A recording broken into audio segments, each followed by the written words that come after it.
Dalam pepatah bahasa Arab dikatakan, kenalilah kondisi musuhmu, maka kau akan mudah menghadapinya. Kita kalau tahu lokasinya musuh, tahu kekuatannya bagaimana, senjatanya seperti apa, strategi perangnya seperti apa, kita mudah hadapi. Biasanya orang kalau mau duel, mau sparring dalam bela diri, pasti kalau dia tahu, misal pertandingan kelas dunia, pasti dia akan coba pelajari, melihat beberapa cuplikan tentang rivalnya ini, bagaimana sih strategi perangnya, serangannya dia seperti apa yang paling sering dia lakukan, gitu kan? Kira-kira postur tubuhnya seperti apa, kekuatannya di mana titiknya, maka seperti itu dia akan tahu bagaimana menghadapinya nanti. Dan tujuan kita menjelaskan siapa itu syaitan, apa tipu dayanya, agar Anda tahu. Ayat Al-Quran kekal, pegangi. A'udzubillahi minasyaitonirrajim, inna kaida syaitani kana dha'ifa. Tipu daya syaitan, dan syaitan sendiri adalah sangat lemah, kata Allah. Sangat lemah. Syaitan gak bisa menjelma depan kita, cekik kita sampai mati. Gak bisa itu terjadi, kecuali Anda yang membuka pintunya. Misal sengaja ke dukun, sengaja belajar ilmu kebal, membuka pintu-pintu syaitan, maka dia bisa masuk. Dia hanya akan menjelma kepada auliyanya. Aulia ini orang-orang yang bergantung pada dia atau takut dengan dia. Tapi kalau orang yang bergantung pada Allah Azza wa Jalla, mustahil. Syaitan memiliki beberapa cara untuk menyerang manusia, dan syaitan musuh.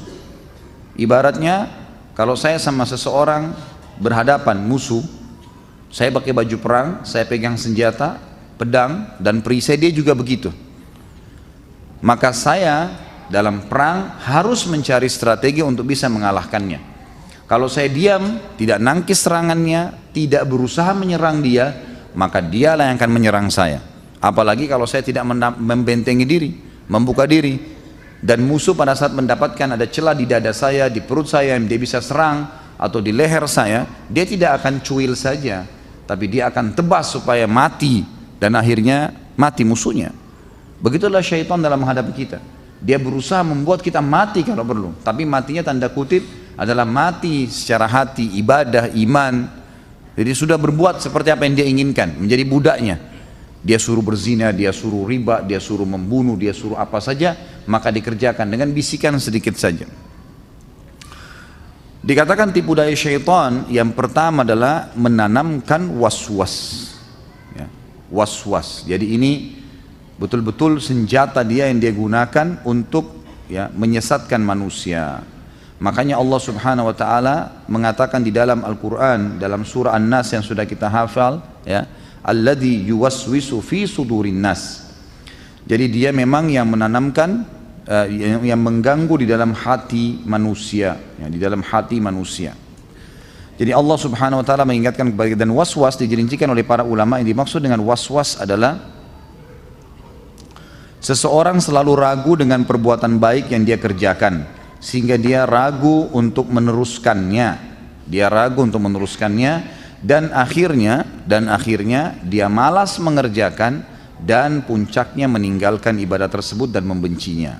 Jadi ini pintu yang jelas dimasuki oleh syaitan, ya. Hadis Nabi SAW yang diriwayatkan oleh Imam Tirmidzi, syaitan akan terus menggoda seseorang di antara kalian dengan was-was, keraguan-raguan, sampai puncaknya. Misalnya was-was untuk sholat subuh ke masjid, nanti hujan, nanti begini, was-was sedekah nanti jadi miskin, was-was menikah karena nanti tidak cocok, dan beragam macam was-was.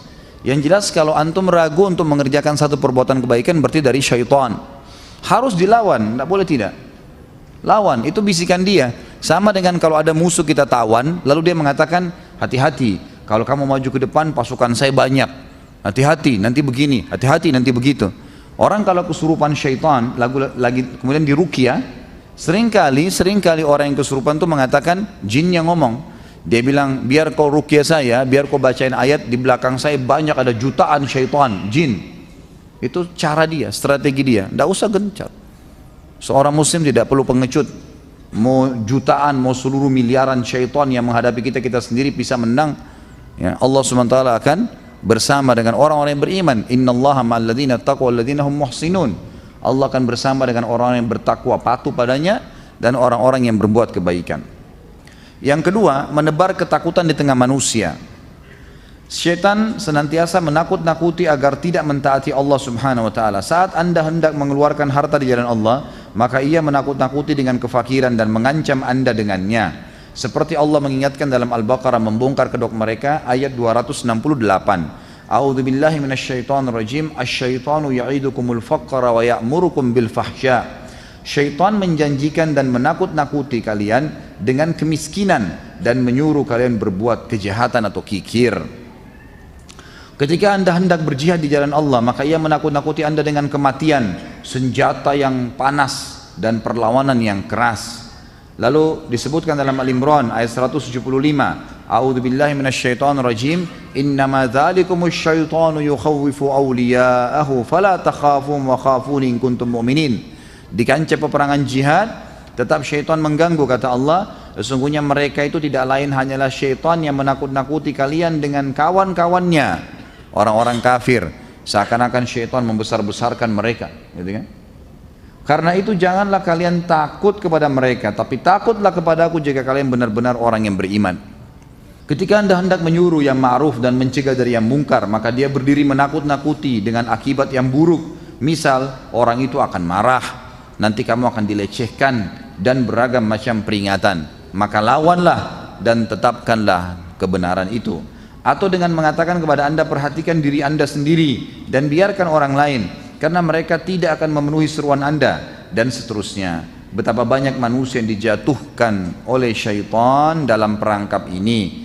Jika Anda mendapati suatu ketakutan dan tidak berani melakukan satu kebajikan, maka ketahui ya di balik kekhawatiran itu adalah syaitan, maka lawanlah. Ini poin yang kedua, menebarkan ketakutan.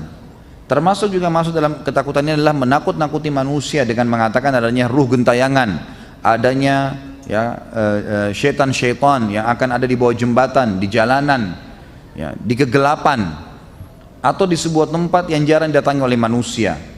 Maka ketahuilah seluruh muka bumi ini milik Allah dan dijaga oleh para malaikat-malaikatnya, karena malaikat ada yang mengurus gunung-gunung, ada yang menjaga lautan, ada yang mengurus segala sesuatu termasuk turunnya hujan, pergantian siang malam dan seterusnya.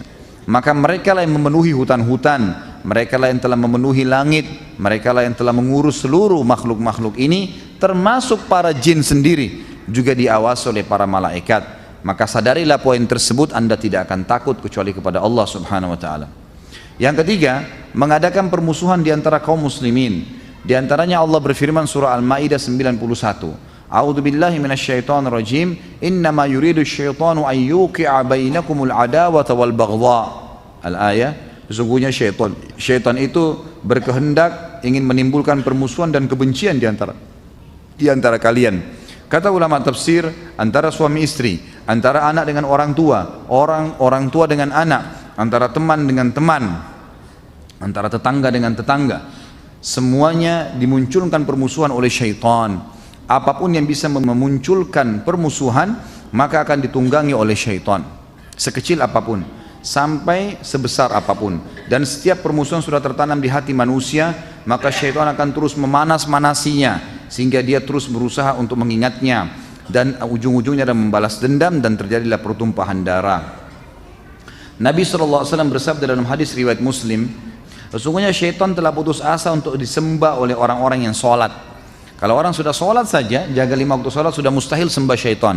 Sudah nggak bisa lagi syaitan goda dia untuk pergi kuburan, minta-minta bantuan atau apa saja. Asal dia jaga komitmen sholatnya benar 5 waktu. Namun ia mengadakan permusuhan di antara mereka, munculkan permusuhan di antara mereka. Kelompok ini, kelompok itu, kau lebih benar, ini yang salah, dan seterusnya. Akhirnya terjadilah permusuhan di antara kaum muslimin. Seseorang bisa melihat fenomena permusuhan di bidang ini yang tidak terhitung banyaknya. Betapa banyak darah yang sudah dialirkan, betapa banyak permusuhan, betapa banyak dicerai beraikannya di antara saudara-saudara sekandung, apalagi orang lain. Betapa banyak suami istri yang cerai, berapa banyak anak yang durhaka dengan orang tuanya, dan juga benih-benih permusuhan ditanamkan di tengah-tengah masyarakat muslimin sebagai ganti dari persaudaraan. Dalang dari semua itu adalah syaitan, dan kita harus tahu lawannya adalah menerapkan justru perintah Allah Subhanahu wa taala. Syaitan tanamkan permusuhan, kita justru memaafkan dan merangkul. Syaitan suruh kita menzalimi atau mengambil hak orang lain, maka kita malah memberi dan bersedekah. Syaitan larang kita untuk menjenguk dan mendatangi orang sakit, tetap ziarah kepada keluarga, kita justru melawannya dengan mendatangi dan menjenguk mereka. Yang keempat, selain mengadakan permusuhan adalah menghalangi mengingat Allah atau zikrullah. Allah berkata dalam surah Al-Baqarah 152, "Fadhkuruni adzkurkum." Ingatlah selalu kepadaku maka aku akan ingat kepada kalian. Syaitan bermaksud menggoda manusia dan menghalangi dari mengingat Allah. Sebagaimana Allah ingatkan dalam Al-Maidah 91, "A'udzubillahi minasyaitonirrajim wa yasuddakum an dzikrillahi wa anis shalah fahal antum muntahun." Dan menghalangi kalian dari mengingat Allah dan salat, maka berhentilah, itu lebih baik. Karena itu Anda lihat syaitan menjadikan keburukan tampak indah di hadapan mereka, seperti minuman yang memabukkan dan melalaikan mereka dari zikir Allah dan kata-kata yang melenakan berupa mendengarkan nyanyian dan sibuk mencela, mencaci maki, ghibah dan namimah. Hal ini menyesatkan dari jalan yang lurus. Allah Subhanahu wa taala berfirman dalam surah Luqman ayat 6, "A'udzu billahi minasyaitonir rajim wa minan nasi may yashtari lahwal hadits liyudilla an sabilillah." Dan di antara manusia ada orang-orang yang mempergunakan kata-kata yang tidak berguna untuk menyesatkan manusia dari jalan Allah. Kata ulama tafsir, karena syaitan telah menunggangi manusia-manusia tersebut dengan lagu-lagu dan musik. Ibnu Mas'ud pernah radhiyallahu anhu ditanya tentang lahu al-hadith, perkataan yang sia-sia, maka beliau mengatakan, demi Allah yang tiada sesembahan yang berhak diibadahi kecuali Dia, ia adalah nyanyian, ia mengulanginya sebanyak 3 kali. Mungkin ada di antara kita mengatakan, saya punya masalah kecil Ustaz, saya hanya masih belum bisa tinggalkan nyanyian, laguan, musik, gitu kan. Saudaraku, saya jawab, ini bukan masalah kecil, ini masalah besar.